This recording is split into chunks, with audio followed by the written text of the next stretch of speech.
Today's April 22nd, 2024. My name is Rob Carr of Kalamazoo Right to Life, and this is Pro-Life Week. We have two things on the docket today. First off, the opinion pollster Rasmussen released a new survey very recently stating that 66% of Americans oppose abortion after the 12th week of pregnancy or after the end of the first trimester. And remember back the Dobbs decision, the Mississippi 15-week heartbeat limit was upheld by the Supreme Court. But 2/3 of Americans really would prefer that the limit be at 12 weeks, which is still, it's good news, but it's still discouraging because 9 out of 10 of all abortions are performed in the first trimester. So if we have, if we have 1 million abortions per year, then 900,000 of them would still be legal if we were to change policies and laws to reflect what the American public wants, a 12-week limit. So from the pro-life point of view, 12-week limit is not acceptable. It just isn't, because we want to save as many babies as we can. And if we're only saving 10%, that's not a very good benchmark to reach for.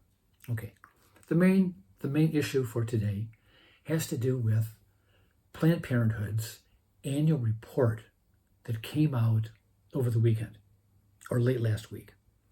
And I'm going to be reading from an article that came off of the lifenews.com website. And the headline says, Planned Parenthood made $2 billion killing babies and abortions. It doesn't need our tax money. Okay, so I'm just going to kind of skim through part of this.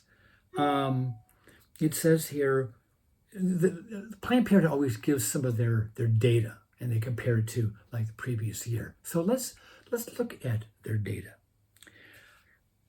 In their medical data section, Planned Parenthood reported that their clinics performed 392,715 abortions, an all-time high.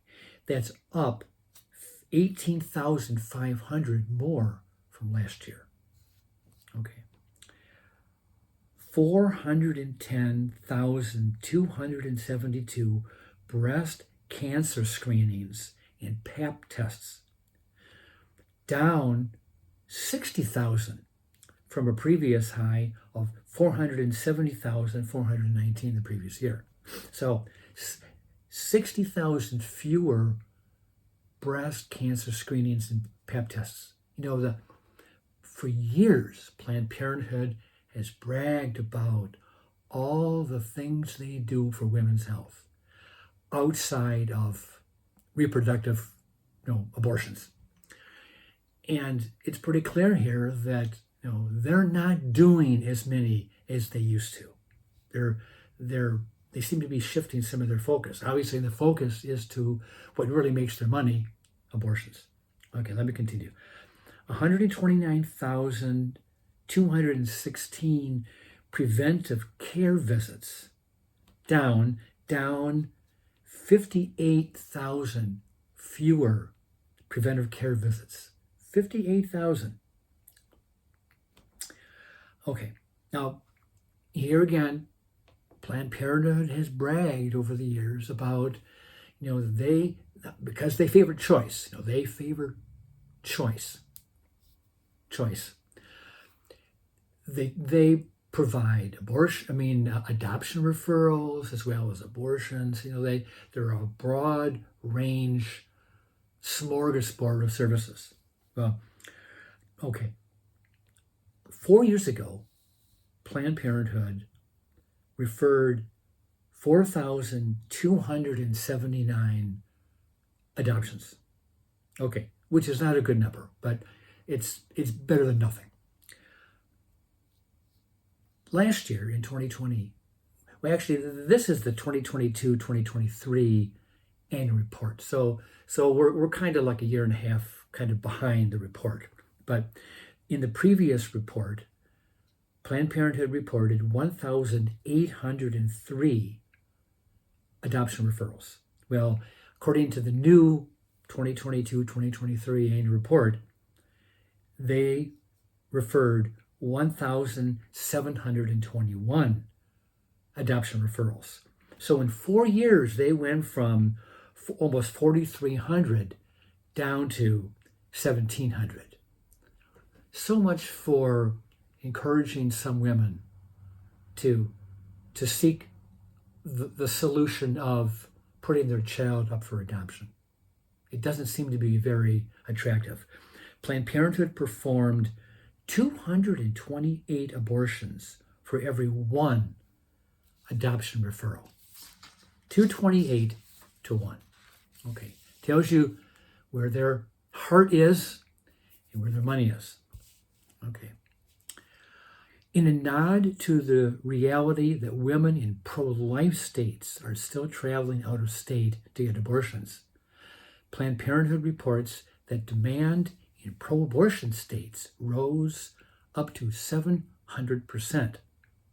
Some 33,000 people have gotten travel and financial assistance to go from one state to California, New York, or Illinois, whatever.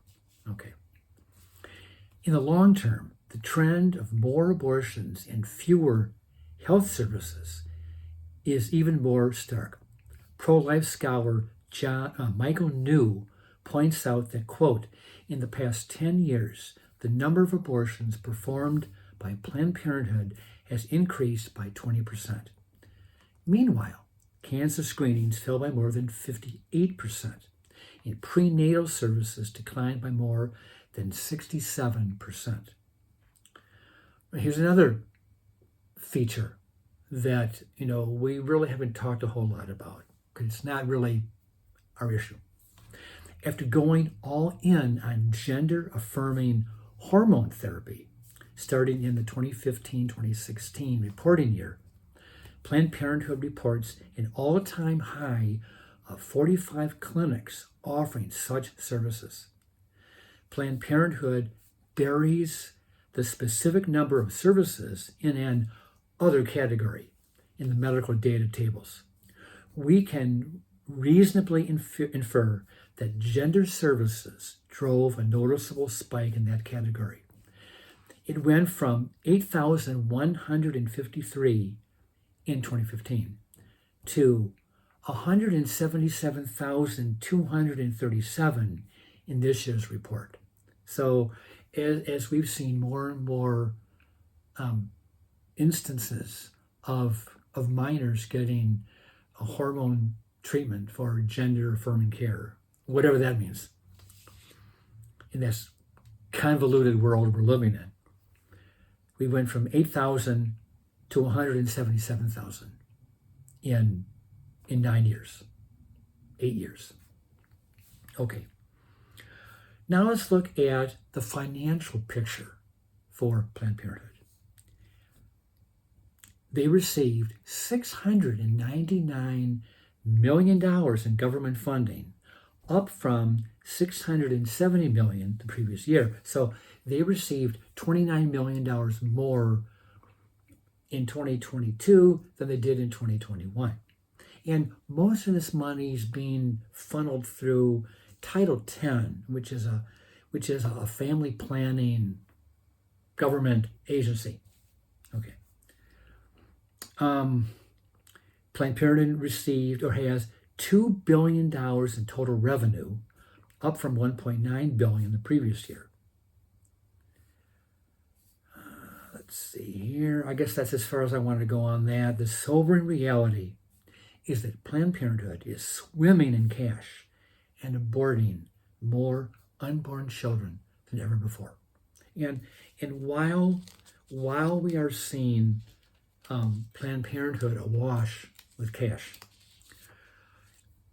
we're seeing this trend through the Biden administration and a lot of state governments like Michigan, California, and others to restrict, punish, or penalize pregnancy care centers by claiming that they are fake clinics and are doing a disservice to women's health by giving the option, the life option for women who are dealing with unplanned or crisis pregnancies.